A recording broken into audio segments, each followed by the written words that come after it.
नमस्ते दोस्तों, आप सबका एक बार फिर से स्वागत करता हूं आपके अपने YouTube चैनल सत्य सनातन में। आज सोशल मीडिया के हर प्लेटफॉर्म पर एक ही आवाज़ उठाई जा रही है पंचर पुत्रों के द्वारा कि इन मंदिरों की जगह पर अगर हॉस्पिटल बनाए गए होते तो आज ये भयावह स्थिति ना होती। इसके बहुत सारे जवाब हैं, लेकिन कुछ चुनिंदा जवाब मैं देना चाहता हूँ। जिन देशों के अंदर हॉस्पिटल्स ही हॉस्पिटल्स हैं, जिन देशों के अंदर एक भी मंदिर नहीं है, वहाँ की स्थिति और ज़्यादा भयावह है। और भारत में भी महाराष्ट्र, छत्तीसगढ़, पंजाब की स्थिति अपेक्षाकृत सबसे ज़्यादा भयावह है, लेकिन क्योंकि राजनैतिक लाभ हानि को तोल मोल कर ही लोग सोशल मीडिया पर पोस्ट करते हैं, इस वजह से उन सब चीज़ों को नोटिस नहीं किया जाएगा, जिससे कि इन लोगों के राजनीतिक हितों पर लात लग जाए। अब अगर मंदिर की बात आ ही गई है तो क्यों ना वो सब विषय भी उठाए जाएं जिनकी वजह से वास्तव में अस्पताल नहीं बने।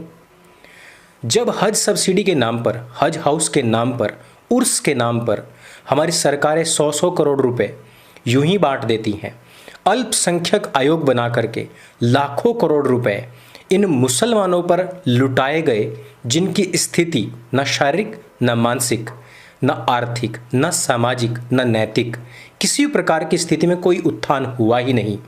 उनके बच्चे आज भी पाकिस्तान के जिंदाबाद के नारे लगा रहे हैं।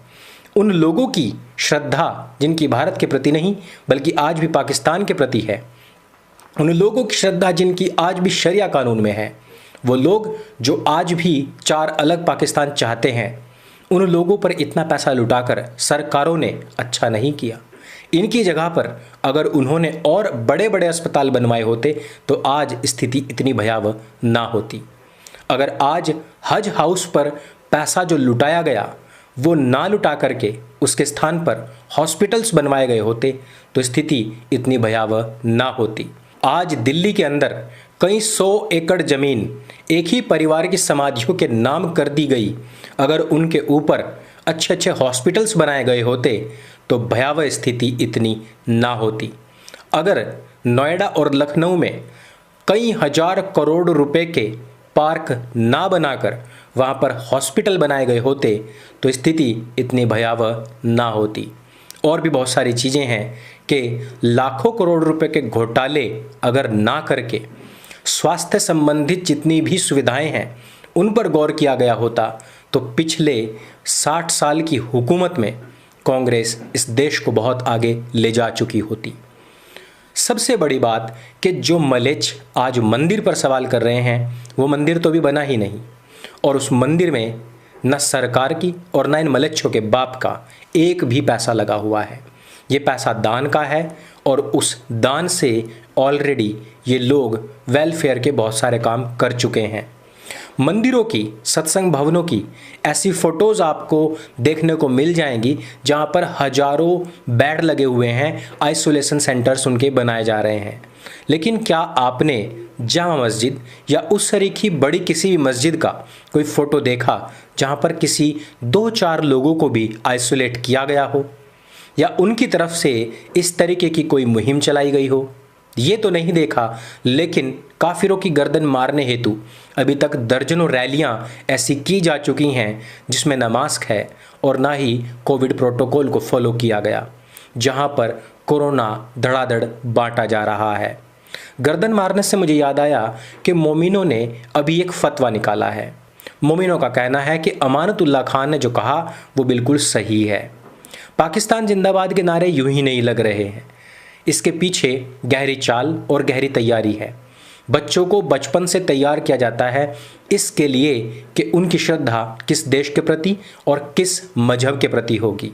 अगर हम पाकिस्तान देश की बात करें, अगर हम ईश निंदा कानून की बात करें, पाकिस्तान में अभी एक हॉस्पिटल में 2 नन जब अलमारी बंद करने लग गई तो अलमारी पर चिपका हुआ एक स्टिकर नीचे गिर गया। उस स्टिकर पर कहा जाता है कि एक आयत लिखी हुई थी। दूसरी नन ने वो स्टिकर तुरंत उठा लिया, लेकिन वहाँ पर उनके सहयोगियों ने उनको देख लिया। बस हो गई ईश निंदा, हो गई ब्लास्फेमी और हो गई नबी की, कुरान की, अल्लाह की शान में गुस्ताखी। उन दोनों नन्स को खूब पीटा गया। उसके बाद उनको हिरासत में लिया गया और उनके ऊपर ब्लास्फेमी केस शुरू हुआ। इतनी सी बात है। आज मौलाना कह रहे हैं कि भारत में लोकतंत्र है, इसलिए यहाँ पर ब्लास्फेमी का जो केस है वो नहीं बनता। हाँ, अगर ये इस्लामिक देश हो तो शायद हो सकता है। मुसलमानों की पूरी तैयारी है कि इसको एक इस्लामिक देश बना दिया जाए और फिर आपके हाथ से गिरा हुआ एक स्टिकर भी आपकी जान ले पाएगा। ये होता है इस्लामिक देश का कानून, और जिसको लाने के लिए उनके सारे उद्देश्य एकदम क्लियर हैं और जिन पर वो काम कर रहे हैं। लेकिन आपको इसमें घबराने की आवश्यकता नहीं कि ये लोग किसी की गर्दन काट देंगे या फिर अब ये लोग कानूनी लड़ाई लड़ेंगे। कानून की लड़ाई पिछले 70 साल में आज़ाद भारत में लड़ी गई और राम मंदिर का फैसला सबके सामने आ गया। आज़ादी के बाद कानूनी लड़ाई अब लड़ी जा रही है और मथुरा काशी में भी भव्य मंदिर बनने वाला है। आप लोगों को इनकी खिसियाहट से पता लग जाएगा कि इनकी जो दरारें हैं वो अब इतनी फट चुकी हैं कि उसको एक्स मुस्लिम्स भाला देकर चीरने फाड़ने में लगे हुए हैं। इस वजह से ये कानून का रास्ता तो नहीं अपनाएंगे, क्योंकि इनकी पुस्तकों में खुद कहा गया है कि इन किताबों के ऊपर कोई भी शक व शुबा ना किया जाए। कारण है दरवाजे बंद, तर्क वितर्क के दरवाजे बंद। कानून, कोर्ट, जज, वकील साक्ष्य मांगता है, श्रद्धा पर कार्य नहीं होता है। यदि ये सब मामले कोर्ट में गए तो वही होगा जो हम चाहते हैं। 26 आयतों को हटवाने के लिए वसीम रिजवी पहुंचे थे, लेकिन 50,000 का जुर्माना लेकर के मुंह लटकाकर घर पहुंच गए। अब ये मौलाना लोग अगर हम सब के ऊपर केस करते हैं तो जिरह होगी, बातचीत होगी, तर्क वितर्क होगा और फिर से खुदाई हो जाएगी। खुदाई वही वाली जो अयोध्या में हुई थी, जो काशी और मथुरा में होनी है। और खुदाई के बाद क्या होता है आप लोगों को तो पता ही है। सबसे बड़ी चीज़, तर्क शास्त्र में ये कभी किसी से जीत नहीं पाए। इसी वजह से इन्होंने सबसे पहला नियम ये बना दिया कि हम उसकी गर्दन काट देंगे, क्योंकि गर्दन कटने के बाद तर्क वितर्क कोई मायने नहीं रखते, व्यक्ति बोल ही नहीं पाता है। अगर गर्दन कटती है तो क्या होता है? एक कमलेश तिवारी को मारा था, 100 कमलेश तिवारी खड़े हुए हैं। कमलेश तिवारी ने सिर्फ एक बात कही थी, आज दिन में 100 बात कहने वाला व्यक्ति तैयार है। ये 100 मरेंगे, 1 लाख खड़े होंगे, और 1 लाख अगर मरे तो इनका सूपड़ा साफ हो जाएगा। इसलिए इन लोगों को जो करना है वो करने दीजिए। आज जागरूकता का, तर्क का समय है, सोशल मीडिया का समय है, इंटरनेट का ज़माना है। आज हमारे द्वारा प्रोवाइड कराई गई जो PDF हमने आप लोगों को दी थी, तकरीबन 1 लाख लोगों तक पहुंच गई है। और अंडरस्टैंडिंग मोहम्मद की इस PDF के हिंदी, इंग्लिश और उर्दू के अलग अलग जो संस्करण हैं वो अलग अलग देशों के लोगों ने भी डाउनलोड किए हैं। इनमें से तकरीबन 10,000 से कुछ ही कम मुस्लिम लोगों की प्रोफाइल से डाउनलोड किए गए हैं। अब आप ज़रा सोचिए कि उन लोगों के अंदर भी इस पुस्तक को पढ़ने की कितनी अधिक रुचि है।